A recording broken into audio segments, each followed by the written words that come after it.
Hi everyone. This video is about section 4.4, and according to the course calendar, we're going to finish section 4.4 in 3 classes. So my plan is to finish this one in 2 videos, and then the third day I'm gonna give you more exercises in this section. So first, let's read the first paragraph. The section 4.4 is about inflection points and the second derivatives. So we've learned inflection points from the previous sections. We know what is the inflection point. Inflection point is for example, this is a function f of x. And the inflection point means the special point where the concavity changes. So concavity means, for example, the first part is concave up and the second part is concave down. So from this point, the left side of this special point is concave up, the right side of this special point is concave down. So this is the point where the concavity changes. And this point is called inflection point. And the second part is about the second derivatives.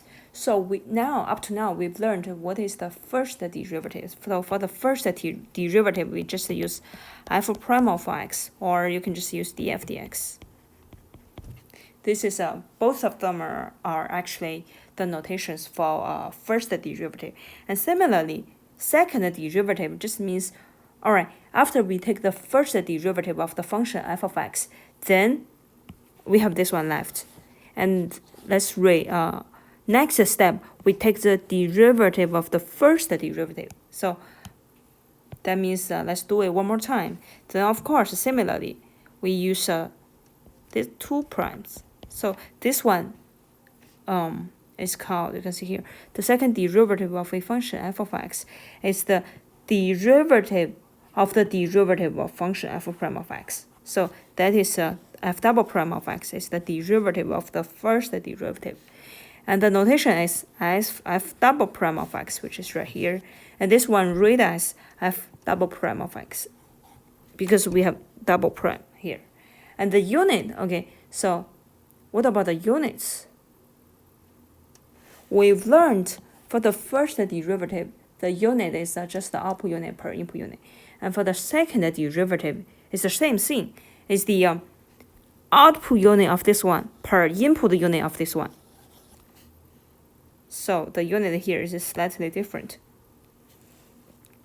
It's output unit of f prime, not just the f, but this time is of f prime per input unit of f prime. Pay attention to the f prime. Or in terms, so actually this part shows you 2 different ways to present the unit for f double prime of x, the second derivative function. And the first one, you can see here, everything is based on the first derivative. We use the output unit of first derivative per input unit of the first derivative. But because we know what is the first derivative, we have learned this one, and we know the unit of the first derivative is just the output unit per input unit. So that means you can just plug it in.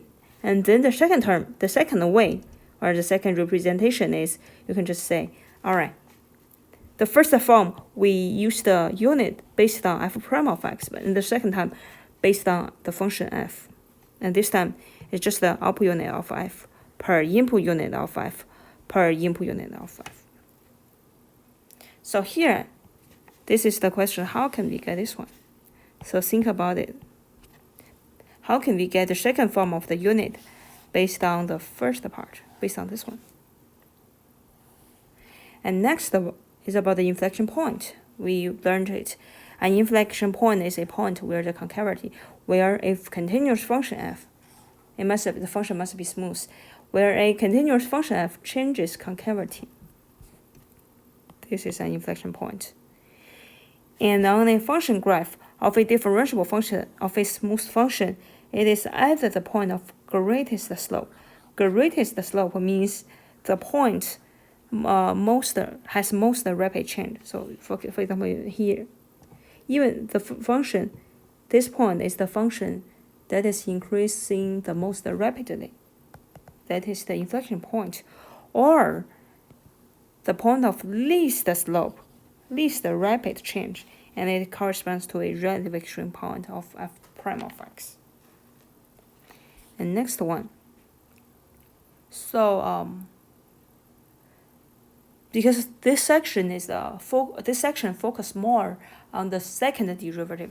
Last section we've learned is section 4.1 and section 4.2. All right, this section we focus more on the second derivative of the function f double prime of x. So in previous sections, we've learned, all right, if we are given a function graph f of x, try to draw the first derivative, try to draw the slope graph or the derivative graph f prime of x based on some, you remember we have a table, like if the function f of x is increasing, then the first derivative is positive. If the function f of x is decreasing, then the first derivative f prime of x is negative. And if the function is concave up, f of x is concave up, that means the first derivative is increasing. If f of x is concave down, then that means the first derivative f prime of x is decreasing. And so actually we are going to use the same way, but this time, instead of studying the first derivative, we use the same method to study the second derivative case. And if for the function f of x, we have an inflection point at point C, then this conclusion is very important. There's an inflection point, then the second derivative is 0, or the second derivative does not exist. And here we have another question. Remember, in the previous section we've learned f prime of c equals to 0, or f prime of c does not exist. Then let's change the number d. Then the point d is called what kind of point? If we have this one. So we've learned this one in last sections. So now we know the second derivative is 0, or the second derivative, and the answer for this one is critical point. So we've learned for a critical point, the first derivative is 0, or the first derivative does not exist. And the critical point shows you all the possible positions of relative extreme points. And then we use the first derivative test to determine if this critical point is a relative extreme point. But this time, we are talking about the second derivative. If the second derivative is 0, or the second derivative does not exist, then this point is called, and then this point is an inflection point. So you can see, for example, if you are only given the second derivative function graph, we know nothing about the first derivative.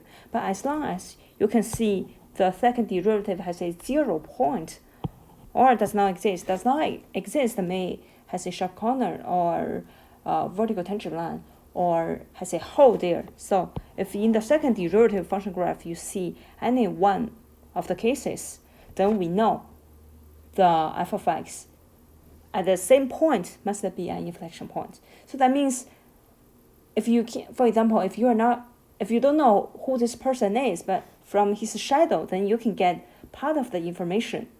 All right, this person is very tall because his shadow is very tall. So that is kind of like the second derivative.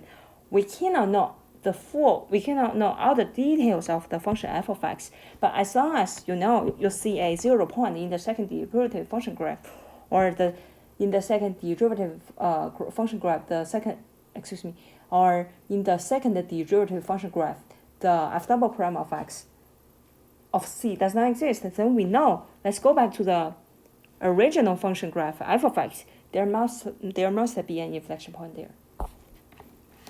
And solutions to the equations f double prime of c equals to 0. So for this one, if you want to solve an equation, you have to use a math solver. Remember, in the first chapter, we've learned math solver. And now we want to solve for this equation, or points where f double prime of c does not exist. So that means if you want to find the inflection point in the original function f of x, you just, we know it must be one of the two cases. So try to find in the second function derivative graph which one is satisfied. And then the same partition in the function graph f of x is actually the inflection point. And then this time, the second derivative, this is now the second derivative test. Later, you will see the second derivative test for relative extreme points. This is a separate something else. Second derivatives and the concavities. So this one shows you the connection between the second derivative f double prime of x and the concavity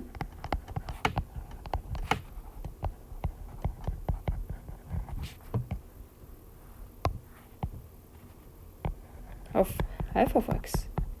So you can see, if you see the shadow, then we know the concavity of the person. So that's the connection. So let's see what it is. What kind of property can we get from the second derivative?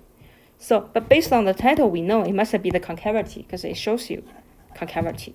So let's see. All right, in the shadow f double prime of x, if the f double prime of x is positive, then we know, first question, if we know the second derivative is positive, then what kind of information can we get from the f of x, the concavity? And the second question is concave up or concave down? Concave up. So just remember, if the second derivative is positive, then the function is concave up. If the second derivative is negative, then the function is concave down. This is the second derivative and concavity it shows you.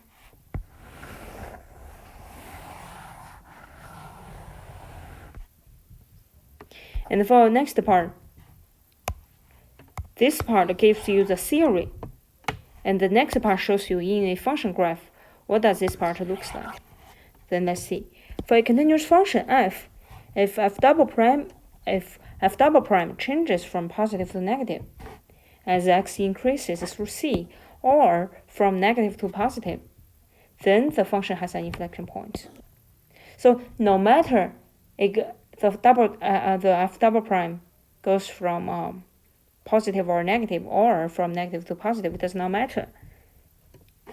Then the function has an inflection point at point C. And graphically, if the second derivative crosses the x-axis, so you can see the case number one from negative to positive, this is number one case. And the number two case is from negative to positive. No matter which cases it is, you can see it must the second derivative must crosses the point C. We cannot, this one cannot just touch C. So because that one you can see, if it is just touches C, then actually the sign does not change. So it's neither one of the cases if just touches C. And graphically, if the second derivative crosses, so the keyword is crosses, cannot just touch, crosses the x-axis, excuse me, or less on opposite of the x-axis, then this one has an inflection point. So let's try one example together. Example 1. All right, example 1 is better to first. Please finish example 1, A, B, C, D. 1A, B, C, D, E. That means the first page of example 1, because example 1 is very long.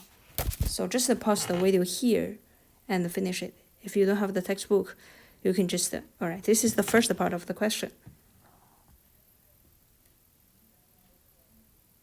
The first part of the question and another question.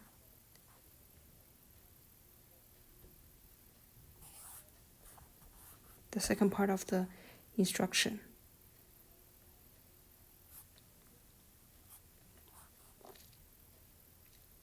All right. I assume everyone has finished this one. Then let's try 1A. 1A. this is the population of Kentucky. This model, you have seen this model in lesser section. So this is not a new model, but this is the first time that we use the second derivative function graph. We have this one. Last time we only have p of x, p prime of x. So let's see, find the equation and then write the output units. So the equation p prime of x is just we are given p of x is this one. So you can just use the calculator, or you can get it by hand. Anyway, the solution is 1.185 x cubed minus 13.34 x plus 30.3. And the unit includes the unit. Unit for p prime is output unit per input unit. So it's just output unit is 1,000 people. Input unit is year, so 1,000 people per year.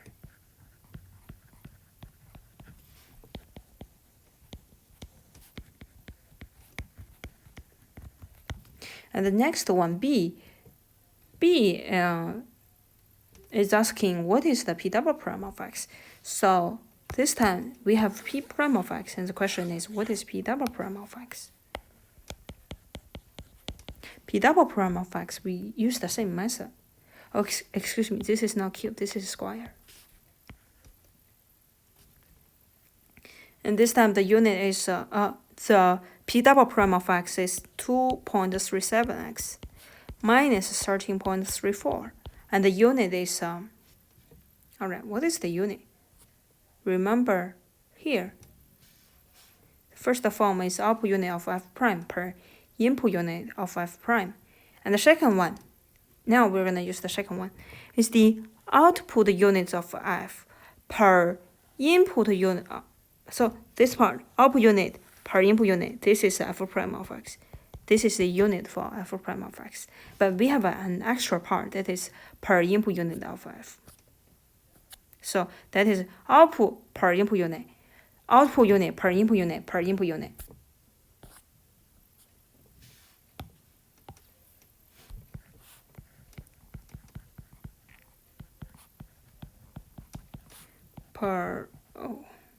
Output unit per input unit per input unit.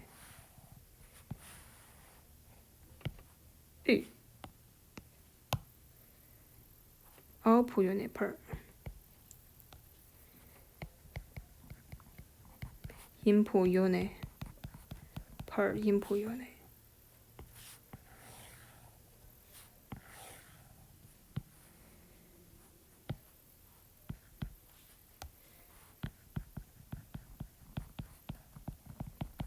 So this is the unit for double prime.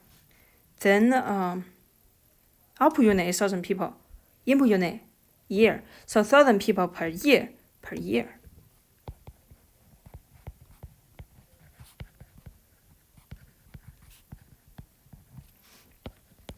It's not just the 1,000 people per year.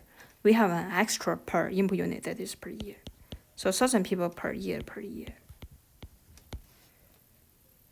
And the next one, C. For C, place an X on the graph of P of X that indicates the inflection point. The point where the population of Kentucky is decreasing most rapidly. So inflection point, this part. If there's an inflection point, then just the two cases. The first one is either the second derivative is 0 or the second derivative does not exist. So for this one, all right, this question is not tricky at all. Just if you are only given the function, this one, p of x, and the question is asking where is the inflection point, then of course we know it is right here. This is an inflection point. But now suppose we are not given the function graph f of x. We are only given the f double prime of x, like this one. Then the question now I ask you, where is the inflection point? Then that means you are only given the shadow p double prime of x. Where is p prime? Where is the inflection point of f of x, of p of x, excuse me. Then based on the theorem, based on the highlighted part I just showed you, two cases, the second derivative is 0 or does not exist. For this one, we have only one point that satisfies these two conditions. So this is the point where f of x, the function has an inflection point. Then, all right, let's remember this point. Let's go back to the function graph. You can see here. All right, it's right there. We are correct. So that means this one works. We can just use the shadow to try to see what the original function is. And then question D. The graph of p prime of x has a p prime of x has a. So now this is an inflection point, and the second derivative 0 points, and then now we have the first derivative is p prime of x in the middle between p of x and p double prime of x, and then inflection point. So this one, I really like this example because this one shows you 3 function graphs, and this one is very clear for you to compare. All right, for an inflection point in the original function, it is an inflection point, and in the first derivative, it's actually a relative extreme point. It's a relative minimum point, and the same point, the same position in the second derivative function graph. It is, you can see this is a 0 point. So question D. The graph of p prime of x, this one, has a relative minimum point. So relative minimum point at the inflection point on p of x. So now when we talk about the inflection point, so we are talking about the p prime of p of x, the inflection point of p of x. And the next one, use the calculator to find the point where the population of Kentucky is decreasing most rapidly on the given interval. So now that means, all right, so how can we find the exact position of the inflection point? By using a calculator. So for this one, actually, we don't have a function that is just used for inflection point. But we've learned how to find the relative extreme point of a function by using a calculator. We know how to do that one, but we don't know how to get the inflection point directly. But the inflection point, the same, that means what is the value of this one? But that is the same position as the second one. So that means we transfer the question of the inflection point of f of x, we transfer that question to what is the relative minimum point of p prime of x. So we don't know any function in the calculator to get this one directly. But because this one and this one, they're the same. And we know how to solve for this one. This is just the relative minimum point. So actually, we solved for the question, what is the inflection point of this one? By checking the relative minimum point of p prime of x. Then we know this is just the last section. And the solution is 5.629.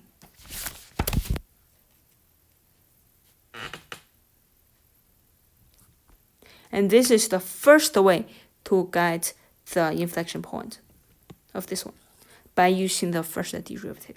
And because if we didn't study this section, then we still know how to get the inflection point.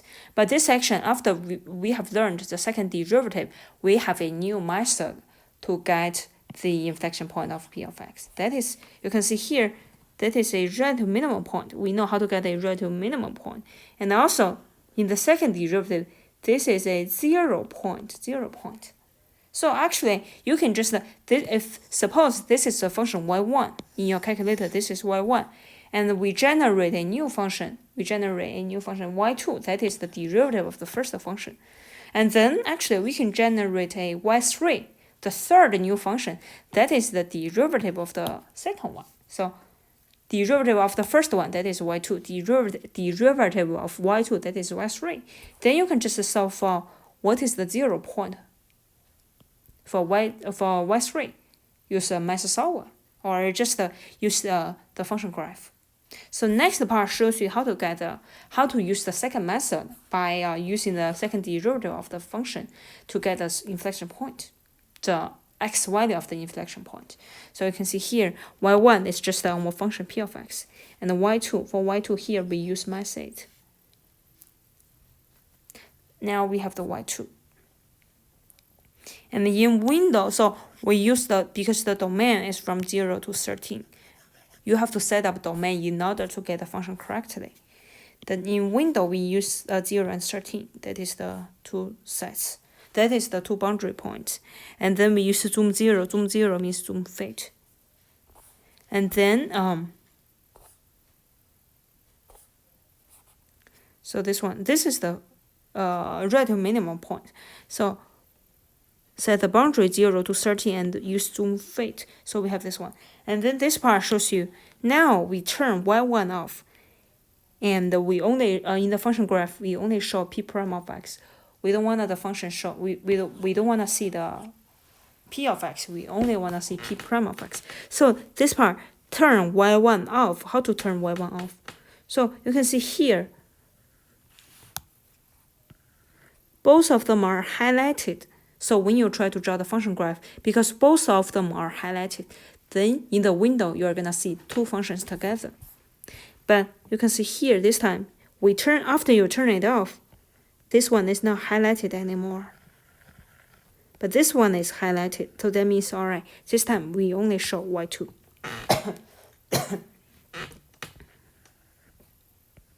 This one is not highlighted. So now that means this is just our y2. So in y2, you know how to get the relative minimum. Relative minimum, so you can see here, this one is the x value, and this is the f of x. Excuse me, this is the y2 of x value, because this is the function y2. So this is the x, this is the y2 of x. Then from there, we know this is the inflection point. This is the x value of the inflection point of p of x. So that's how we got this one. You have different ways to get the same answer. And next one, question F. How quickly is the population changing at that time? How quickly is the population changing at that time? At which time? At the inflection point time. How quickly? How quickly means what is the derivative of the population? So this one means p. This one is talking about p prime of x. At that time, at what time? This special value inflection point. So the question is, what is p prime of 5 points? Blah blah blah blah blah blah. So in the y1, what is in your calculator? What is y1? Y1 is our p of x. And what about y2? Y2, we don't in this method we don't have y3. We didn't use y3 solve for the equation. The 0 point, we only use y2 relative minimum point in this method. So our y2 is just a p prime of x. And then the question, excuse me. Right. The question is, what is p prime of 5.62? This one, right there, because this one is just the y2, and that means this is p prime of that one. So it's just a copy the answer that is negative and use 3 decimal places. Negative 7.23243, and the unit is 1,000 people per year. Output unit per p prime of this is p prime, just the output unit per input unit. So it's 1,000 people. 1,000 people per year. And next question, what is the Kentucky's population at the time? So this one, we are checking about p of x. That means what is p of 5.6278? What is that one? So that one is actually y1, but this is y2, so we just use y1. You can see we just show y1, and this y1 is actually p of that one. So the answer is just 3,690.67, and the unit is because this is a p of x, so the unit is just 1,000 people, not 1,000 people per year. It's just 1,000 people.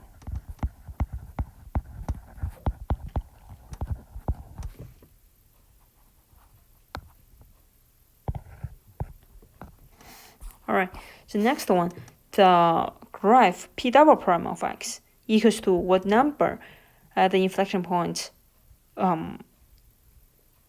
Inflection point of p on p of x. That is just 0. Because it's an inflection point on p of x, and if it is for an inflection point, then the double derivative is 0 or it does not exist. Then this one exists and it's 0, so just 0. The next one. All right, so we are done with this one, and this is the second question. Solve the equation p double prime of x equals to 0. So this shows you the second method. Then that means you have to generate a y3. Y3 is the second derivative, or y3 is the first derivative of y2. And solve for y3 equals to 0. So you are gonna get the same answer. That is just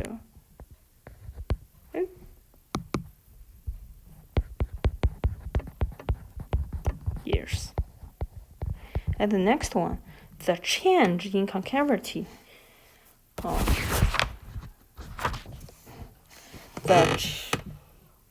The change in concavity at the inflection point is indicated by a change in sign on on the second derivative graph from. Let's go back to check the function graph. So in the second derivative, this is the second derivative, and it changes from negative to positive. And the second question is about, let's finish this one. It's from negative to positive. And the second one is about p of x. The function graph of p of x is concave down. So if you just finish this one by yourself, then because the solution is very easy, it's down, concave down. And the graph double prime lies below. And the next part concave up above. So the key part of question I is not just to make sure you know what is in concave up, what does concave down mean, but actually this one shows you together. Try to compare the three function graphs at the same time to see what kind of information can we get from here.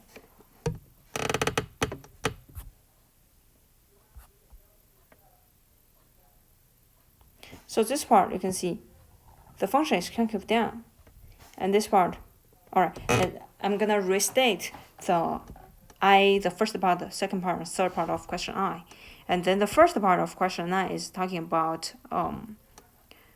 the second derivative is from negative to positive, and the second part is the function p of x. The function is concave down. The left part of the inflection point is concave down, and then the so for the concave down part. The second derivative is negative. And for the concave up part, this part is concave up. So for the concave up part, the second derivative is positive. And the last part is so what kind of information can we get from this comparisons after you compare these three function graphs? That is actually, if the function is concave down, if the original function f of x is concave down, then the corresponding second derivative is actually negative. If the function is concave up, then this is positive. So this is a new information. Then let's try one more example to see if that kind of conclusion is correct. So the first one, example 2. For those of you who don't have textbooks, this is the question 2 has 3 parts, A, B, C. So pause the video here and finish it. Write it down on a piece of paper. Then I'm gonna show you the solution. All right. So the first one, we are given 3 function graphs: g of x, g prime of x, and g double prime of x. So this part is concave up, and then it's more about concave down. So concave up means the derivative is increasing. Concave down means decreasing. All right. So the first question at an input value of x equals to c, is there a change in concavity of g of x? Yes. Why? That means the question is asking at this point C, does the concavity changes? Yes, because the left part, this is concave up, and the other part, it's not very clear if it is a linear function or concave down, but we know for sure this is not concave up. So that means the concavity must change. So the answer is yes. And then the second part, does the function g of x have an inflection point at point C? Yes, because the concavity changes no matter it's from concave up or to concave down, or from concave down to concave up, or from concave up to a constant function, a linear function. It does not matter. But because we know for a linear function has no concavity. So that means no matter it's from concave up to no concavity, or from no concavity to concave up or concave down, it's just an inflection point because the concavity changes. So the question B, what is correct? Which one is correct? The double is this one. Is about the second derivative. So for the second derivative does not exist. So that's this point. This point is the function value g prime of x. Is it 0 or does not exist? Actually, it does not exist. It's not 0 because this one is a whole. This one has as a whole. That means the g prime of c, we don't have the function value for g prime of c. So it just yes. And the next one, which one is correct? Excuse me. Does not exist. This is correct. Question C. So for input value, so when x is less than c, this part, the second derivative is positive, and the g of x, the left part is concave up. So concave up positive, and the second one, g of x on the right side of g of x. This part is concave. Let's say this is concave down, and this part second derivative is negative. So all right, this example shows you that all right, our guess is correct. If the first function, if the function g of x is concave up, then the second derivative is positive. So you can see the connection. If the function is concave down, then the second derivative is negative. So, and this part is the second derivative test for relative extreme point. So actually, so the connection, the common things for between the first derivative test and the second derivative test is both of them are used to determine whether a critical point is a relative extreme point. So, but remember, the difference is that for the first derivative test, we only use the first derivative. Oh, yeah, you can tell it directly from the title. And for the second derivative test, we only use the second derivative. So you can see the condition is different. But because we can only use the first derivative test and the second derivative test, both of them are only used for critical points. That means all your candidates must be critical points. We don't consider any other non-critical points. So for any other non-critical points, we don't use the first or second derivative test because the two tests are only used for the critical points. So the first part, you have to make sure we are only talking about the critical points, and this is the condition to make sure that all right, the point C is critical point. F prime of C is 0, and then the condition if the second derivative is positive, based on this the two examples, if the second derivative is positive, then the function has a, not that one, concave. Then the function has a relative minimum point. Okay, yeah, I see. So, and if the second derivative is negative, then the function has a relative maximum point. And I'm sorry. This is not a conclusion of the above two examples. This is a new part, and the example 3, 4 are actually applications of this part.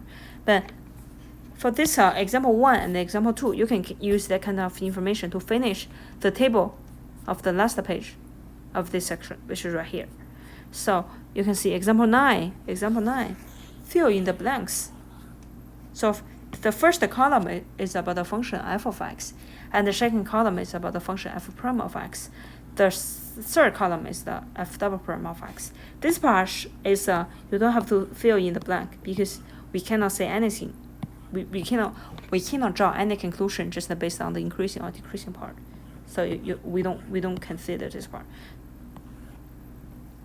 All right, so that one, if the function is concave up, then we know it is increasing or decreasing. You just use the same way example 1, example 2 to finish this part. And this part is we have learned the first 2 columns, but the third column is the new information for us.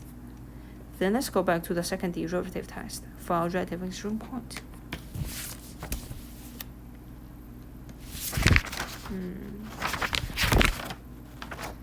Let's try one more example, example 4.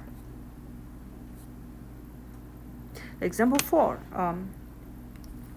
example 4 has ABCD 4 parts. So this is the full question. So pause the video here and try to finish it.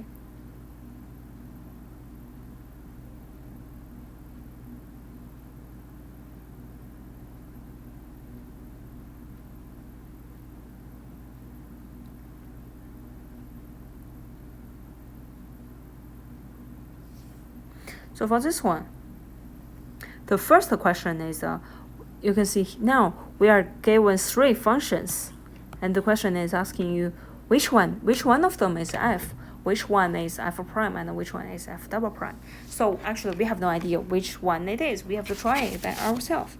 Suppose, let's try it now. Suppose this is the function f. Let's try it. Suppose this is the function f. So because we can see the black function is actually is concave up. So because the function is concave up, then we know the first derivative must be increasing.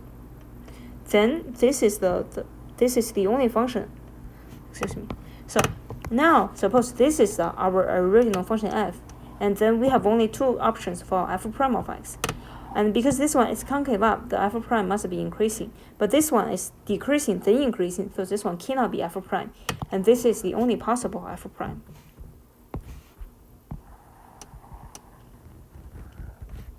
But if this one is f prime, then this time the function f prime is concave up. That means f double prime. So this time this is our new function. The derivative of this one, it must be this one because we have only 1 function left. So, because this is concave up, that means the derivative must be increasing. But this one decreasing, then increasing. So this is not correct. So that means this one, the black function cannot be function f. This one cannot be f. So the second function can't f. Then let's try. What about this one is f? If this is f, then we use the same idea. If this is f, this function is increasing all the time. So this function is increasing, that means the derivative must be positive. And then both of them, the rest 2 functions are increasing. That's correct. So we cannot use it. Then let's see. So again, this function is concave up. This function f is concave up. That means the derivative must be increasing. That is not, seems like not correct. It must be increasing because first this is not increasing, this is decreasing. But this one is decreasing first and then increasing. So you can see this, both of the 2 functions are now increasing all the time. This is decreasing a little bit first. So that means this one cannot be the function f. Then that means the only option is this is f. This is the function f of x. So this function is concave up. That means the derivative is increasing. And okay, that's not the good part. If this is the function f, then you can see the first part, the function is decreasing. If the function is decreasing, that means the derivative is negative. So this is the only function that this part is negative. Then we know this part is the f prime of x. And this is the f prime of x. So the other one is f double prime of x. And you can check the details that this is the correct one. So the first one is f, the second one is f double prime of x, and the third one is f prime. So let's finish B, C, D. And for B, the function f is a function, we are talking about this one. So the function f is concave up, has a relative minimum. And the function graph f prime of x is, so the left side of the relative minimum point, the left side, the function is concave down. And the f prime of x, because, the left side, the function is decreasing, so the f prime of x, the derivative is negative. Negative means below. And the right part is the function f is increasing, that means the derivative is negative. Negative means above. Oh, it's the other point. Oh, this part is for positive part. So for positive part, it should be above. It's above means positive. And then from the whole interval, from 0 to 5. All right, so the first two part is about the positive or negative. This part is about increasing and decreasing. And this is the increasing, because f of x is a concave up. Concave up means increasing. And f prime of x has a 0 point. Because for the first function, this is the relative minimum. So for the first derivative, this is a 0 point. Has a 0 point. And question D. Question D, the D is talking about the second derivative. The second derivative, first part is the above, and then because you can see it's above all the time. That is because this function is decreasing all the time. And the second part is positive. Positive just means above. Below just means negative. Then we are done with question 4. So next video we're gonna start from example 5. So try it by yourself. That's my suggestion. Alright, thanks for watching.